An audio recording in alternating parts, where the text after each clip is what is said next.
Hi viewers, this is Terminal Crazy with Ausdotes.com. There has been a lot of speculation recently that Abyssal Underlord, the hero formerly known as Pitlord, is soon to be released for Dota 2. So in this video, we'll be taking a look at how the hero works and how it can fit into your team. While you can play as Underlord in Dota 2 by messing around in the console, there are a lot of effects and animations missing, it's very buggy, so I'll be using Dota 1 to demonstrate. Pitlord was released in Dota 1 way back in patch 6.44 and was a fairly popular pick, so it's interesting that it has taken so long for him to be ported. On paper, there's nothing about the hero that stands out as particularly broken. Let's take a look at his base stats. Abyssal Underlord is a melee strength hero. His base strength is high at 25, with medium growth, closest to Axe or Legion Commander. This means that his base damage starts out at 65, the same as Spirit Breaker, which combined with his passive skill gives you a big head start in terms of right-click damage. His agility is right down the trench, on par with Phoenix, but he at least has some starting armor.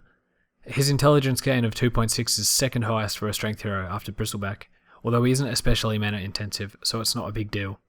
Otherwise, move speed is decent, his attack animation is a little slower. Onto his abilities.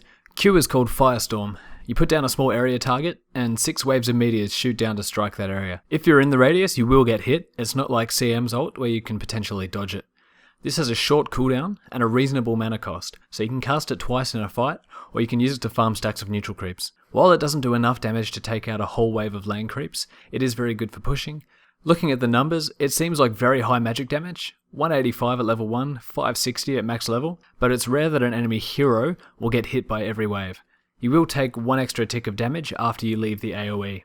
The long duration means you could possibly use it as area denial. It's especially hard to push racks against it unless you have a pipe. Obviously, it goes well with a spell like Upheaval or anything that keeps people in one spot. W is called Pit of Malice. It's a medium-sized AoE that you lay down that lasts for 7 seconds. If you cast it on top of someone or they walk into it, they get rooted to the spot and take a flat 100 magic damage.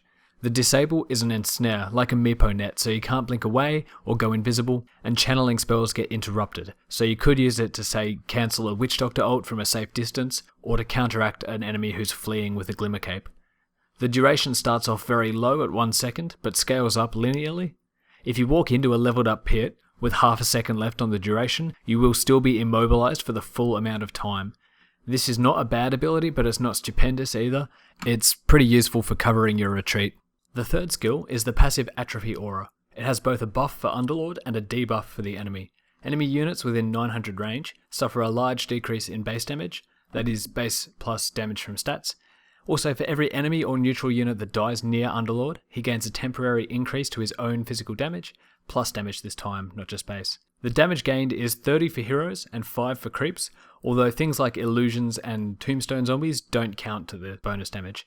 The aura is of course quite useful in a team fight where everyone will be affected, but it really shines when you're alone in a lane, allowing you to dominate mid with easy last hits or grab farm in the off lane without taking that much harassment.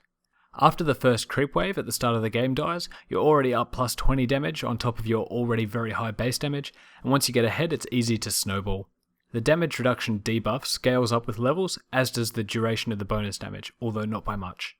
Siege creeps are affected by the aura, as are Ancients and Roshan, meaning your team can farm stacked Ancients or do early Roshes much more easily just by having Underlord nearby. Abyssal Underlord's ultimate ability, Dark Rift, is perhaps his most notorious, even though it's much weakened from its original, legitimately overpowered form. The spell is targeted on a friendly creep or building, like Boots of Travel. After a few seconds of channeling, Underlord and everyone near him is teleported to the target. You get an effect around you that shows the radius your teammates need to stand inside. You will still be ported if you have spell immunity, but not if you're disrupted or banished. This ability is often compared to a global IO ult, but it's only a one-way ticket, and the cooldown is huge, so you can't use it for an extraction. Make sure everyone carries a TP scroll, which they should be doing anyway, and make sure you warn everyone before you cast it, because if they're too far away, they might miss the boat.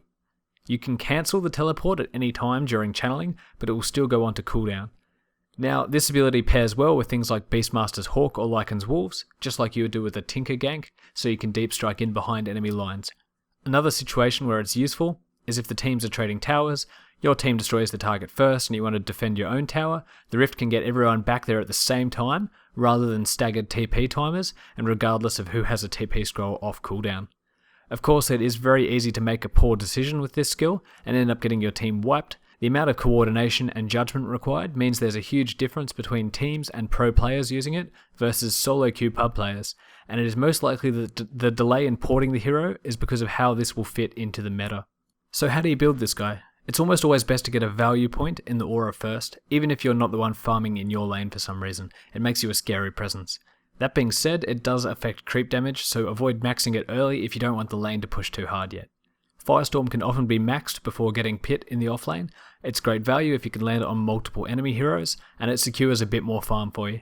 Points in pit are good in mid to set up your ganks and save you from theirs. It's not uncommon to leave Dark Rift at one point as only the delay timer improves, and the mana cost gets worse. Some games, especially those where your team is a bit unco, you can even skip the ultimate. And for your items, Abyssal Underlord is one of the few heroes that really benefits from damage block.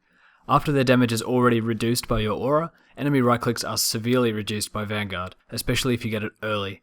Upgrading to Crimson Guard is a must, as this synergy will extend to your whole team, and the bonus armor is very useful. For an early push, Underlord is a good aura carrier. Get a drum and start 5-manning. If you're fighting a lot, get either a pipe or a solar crest, depending on the type of damage that you're facing. Remember, you shouldn't be running this hero as a position 1. You're just as effective around the edge of a skirmish as you are in the middle. The only damage item I'd consider getting would be a Desolator for ratting towers, although a Necrobook will probably be a better choice most of the time. That's about as much advice as I can give for now. If you like the sound of the hero, dig out your Warcraft 3 folder and start practicing now so you'll have a head start for release day. I've put links to the current Dota All-Stars map in the description, along with the most recent Warcraft patch. Take note that version 6.84 has not been released for Dota 1, so you won't be able to build any of the new items just yet. Let me know if you found this helpful. I'll also be making a similar video for the last unreleased hero, Zet the Arc Warden. Please subscribe to the Ausdotes channel, and thanks for watching.